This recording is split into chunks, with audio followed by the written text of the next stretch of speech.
que le peuple veut la rupture. Quand on a des systémiques qui n'autorisent aucune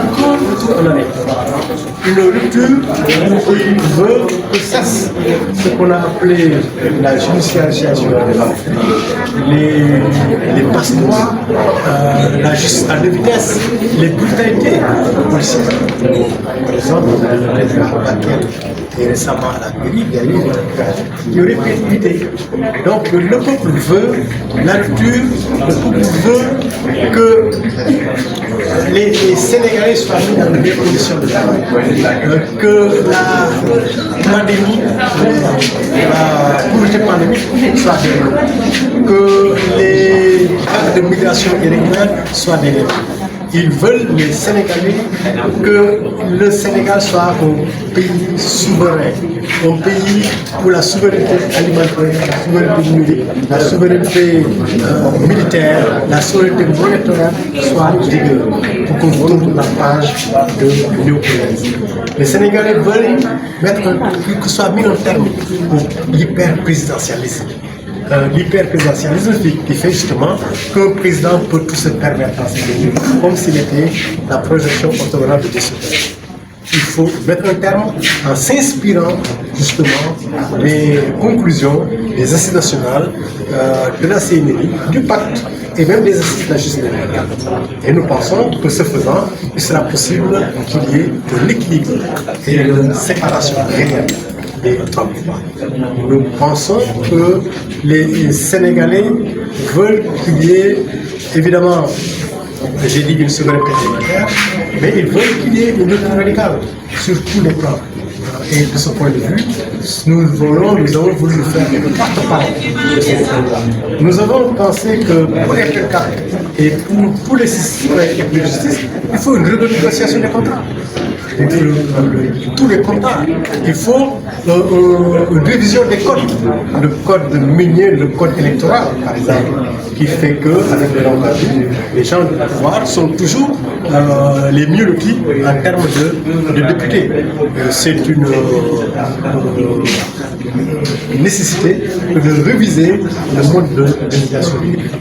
Donc il y a beaucoup de choses à revoir dans ce pays-là, et c'est ça que nous avons voulu faire comprendre et rappeler au gouvernement. Parce qu'il s'agit pour l'essentiel des engagements du gouvernement. Et nous voulons le rappeler pour que le gouvernement qui parle de trajectoire qui doit conduire vers un pays souverain, prospère et juste, à partir du que cette trajectoire soit rigoureusement et vigoureusement suivie pour qu'on arrive à cette élection. Et nous sommes là pour veiller à cette élection.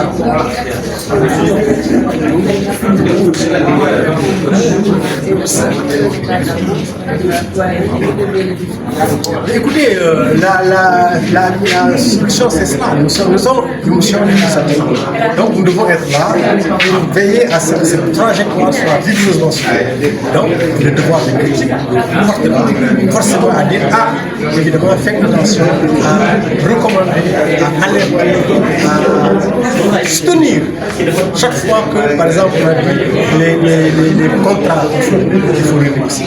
Nous devons encourager, soutenir le gouvernement chaque fois qu'il va dans le sens de la préservation des intérêts.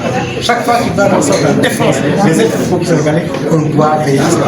Maintenant, chaque fois qu'il va y avoir étouffement des scandales, chaque fois qu'il doit y avoir des dérives autoritaires, nous devons être là pour faire face à eux. Donc voilà notre position, c'est ça la solution. Nous sommes des citoyens, nous pensons que si les citoyens sont suffisamment éclairés des enjeux de l'heure, ils doivent pouvoir aider ce pays-là à aller vers une prospérité partagée, vers une souveraineté véritable.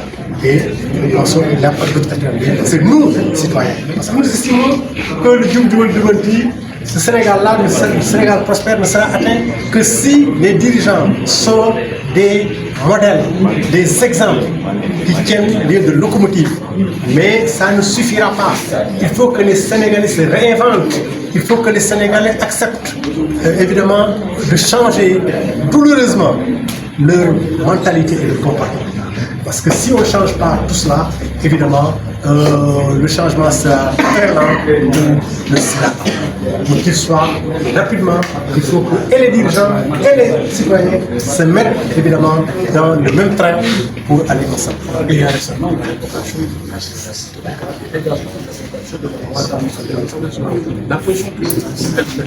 pour la loi d'amnistie, vous savez que F24 s'était opposé à cette loi d'amnistie. Aujourd'hui, nous sommes pour son abrogation. Donc là, il n'y a pas de débat parce que c'était déjà réglé sur une question de principe. Maintenant, ce que nous tenons à préciser également, c'est que nous ne sommes pas comparables. Nous ne sommes pas une association de droits de l'homme.